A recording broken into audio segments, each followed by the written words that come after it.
अस्सलामु अलैकुम वरहमतुल्लाहि वबरकातुहू। मैं हाफिज इस्माइल आपका मेज़बान और आप देख रहे हैं public voice TV.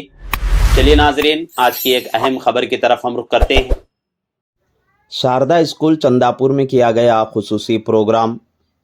सामाइन, taluka Chincholi के चंदापुर में वाक़े शारदा स्कूल में बच्चों की छुपी हुई सलाहियतों को पहचानने और उनकी हौसला अफजाई करने के मकसद से स्कूल इंतज़ामिया की जानिब से एक बहुत ही आसान अंदाज में लर्निंग एक्टिविटी प्रोग्राम मुनक्किद किया गया।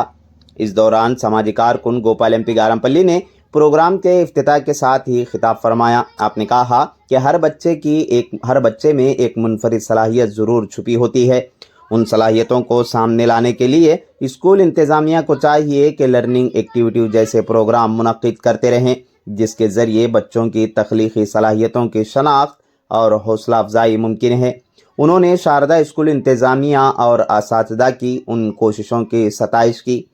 बादिये के अरुण लाला ने खिताब करते हुए कहा कि हर तालिब इल्म की अपनी खूबियाँ होती है।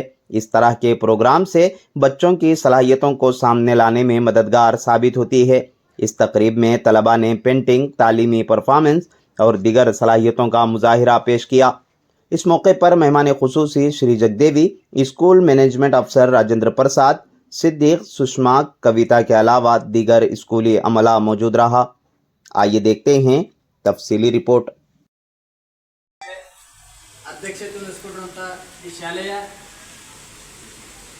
ಗೌರವಾನ್ವಿತ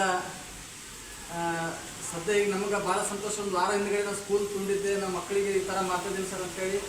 ಈ ಹಿಂದೆ ಕೂಡ ಅವರು ಪತ್ರಿಕಾ ರಂಗದಲ್ಲಿ ಯಾವತ್ತೂ ನಮಗೆ ಮಾರ್ಗದರ್ಶಕರು ಒಳ್ಳೆ ರೀತಿಯಲ್ಲಿ ಯಾವ ಸಮಾಜನ ಕಟ್ಟಬೇಕಂತೇಳಿ ಒಂದು ಸದಾ ನಮಗೆ ಮಾರ್ಗದರ್ಶನದೊಂದಿಗೆ ಸಮಾಜಮುಖಿ ಕಾರ್ಯಕ್ಕೆ ನಮ್ಮ ಜೊತೆ ನಿಂತ್ಕೊಂಡಿರುವಂಥ ಆತ್ಮೀಯರು ಹಿರಿಯರು ಆಗಿರುವಂಥ ರಾಜೇಂದ್ರ ಪ್ರಸಾದ್ ಸರ್ ಈ ಶಾಲೆಯ ಅಧ್ಯಕ್ಷತೆ ಕಾರ್ಯಕ್ರಮವನ್ನು ವಹಿಸುವುದಲ್ಲದೆ ವಿಶೇಷವಾಗಿ ಅರುಣ್ ಲಾಲ್ ಸಾಹೇಬ್, ನಮ್ಮ ಜಗದೇವ್ ಮೇಡಮ್ ಅವರೇ ಮತ್ತು ನಮ್ಮೆಲ್ಲ ಈ ಶಾಲೆಯ ಶಿಕ್ಷಕ ಮತ್ತು ಶಿಕ್ಷಕರೇ, ವಿಶೇಷವಾಗಿ ಕಾರ್ಯಕ್ರಮಕ್ಕೆ ಶೋಭೆ ಕೇಂದ್ರ ಬಿಂದುವಾಗಿರುವಂಥ ನನ್ನ ಮುದ್ದು ಮಕ್ಕಳೇ, ಇವತ್ತಿನ ದಿವಸ ವಿಶೇಷವಾಗಿ ನಾನು ಕೋರ್ಟ್ನಲ್ಲಿದೆ, ಅದಾಲತ್ತಿತ್ತು, ನಾವು ಅಲ್ಲಿಂದ 1-2 ನಿಮಿಷ ಬಂದೋಗಿ ಸರ್ ಇವತ್ತು ನಾವು ಈ ಥರ ಮಕ್ಕಳು ಪ್ರಾಜೆಕ್ಟ್ ಮಾಡ್ತಾ ಇದ್ದಾರೆ ಅಂತ ಹೇಳಿದ್ರು.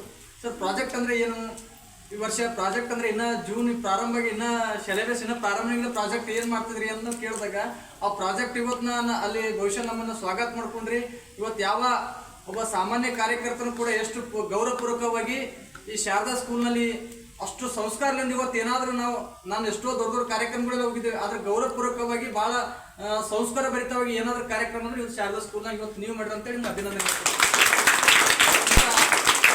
ಇವತ್ತು ಫಸ್ಟ್ ನಮ್ಮ ತಾಯಿಂದಿರು, ನಮ್ಮ ಮಕ್ಕಳು, ನಮ್ಮ ಮನೆಯಲ್ಲಿ ಯಾವ ರೀತಿಯ ಸಂಸ್ಕಾರ ಇರ್ತದೋ ಅದೇ ರೀತಿಯಲ್ಲಿ ಮೊದಲ ಪಾಠ ಶಾಲೆ ನಮ್ಮ ತಾಯಿ, ಎರಡನೇ ನಮ್ಮದು ಪಾಠ ಹೇಳುವಂಥ ಸಂಸ್ಕಾರ ಕಲಿಸ್ಕೊಡುವಂಥ ಒಂದು ಏನಾದರೂ ಇದ್ರೆ ಅದು ಶಿಕ್ಷಣ, ಅದು ಶಾಲೆಗಳದಾವ. ಆ ಶಾಲೆಯಲ್ಲಿ ಇವತ್ತು ಉತ್ತಮವಾಗಿ ಶಾರದಾ ಸ್ಕೂಲ್ ಏನು ಇವತ್ತು ನಮ್ಮದು ರಾಜೇಂದ್ರ ಪ್ರಸಾದ್ ಸರ್ ಇವತ್ತು ಭಾಳ ಅದ್ಭುತವಾಗಿ ಈ ಕಾರ್ಯಕ್ರಮ ಇವತ್ತೇನು ಚಂದಾಪುರ ಪಟ್ಟಣದಲ್ಲಿ ಇವತ್ತೇನು ಶಾರದಾ ಸ್ಕೂಲ್ ಅಂತ ಕಲಿಸ್ತಾ ಇದ್ದಾರೆ.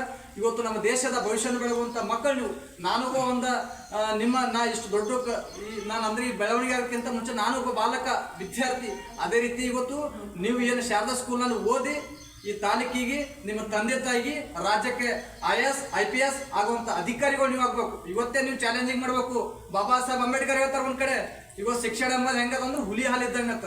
ಆ ಹುಲಿ ಹಾಲು ಅಂದ್ರೆ ಬರೇ ಅಲ್ಲಿ ಎಲ್ಲೇ ಹೊಟ್ಟೆ ತುಂಬ ಮಲ್ಕೊಳ್ಳಲ್ರಿ. ಇದು ಶಿಕ್ಷಣ ಎಂಬುದು ಹೆಂಗಿರ್ತಂದ್ರೆ ಯಾರೋ ತಪ್ಪು ಮಾಡೋದು ನೀನು ತಪ್ಪು ಮಾಡತ್ತೀಯ ಅಂತ ಹೇಳ್ತದ. ಇವತ್ತು ನೀವು ಯಾವುದೇ ಒಬ್ಬ ಏನೋ ಒಂದು ಕಾನೂನು ಬಿಟ್ಟು ಹೋಗ್ತಾರೆ ದಾರಿಗೆ ತರುವಂಥ ಕೆಲಸ ಇವತ್ತು ಬಾಬಾ ಸಾಹೇಬ್ ಅಂಬೇಡ್ಕರ್ ಕೊಟ್ಟಿರುವಂಥ ಶಿಕ್ಷಣ ಮಾಡತ್ತದ. ಆ ಶಿಕ್ಷಣ ಇವತ್ತು ಕಲ್ತ್ಕೊಳ್ಬೇಕು. ಇವತ್ತು ನಿಮ್ಮ ಟೀಚರ್ ಮಿಸ್ ಸಿಟ್ಟಿ ಬಂದು ಹೋದ್ರೆ ನೀವು ಸಿಟ್ಟಾಗಬಾರ್ದು. ಯಾಕಂದ್ರೆ ಇವತ್ತು ಬಾಬಾ ಸಾಹೇಬ್ ಅಂಬೇಡ್ಕರ್ ಅವತ್ತು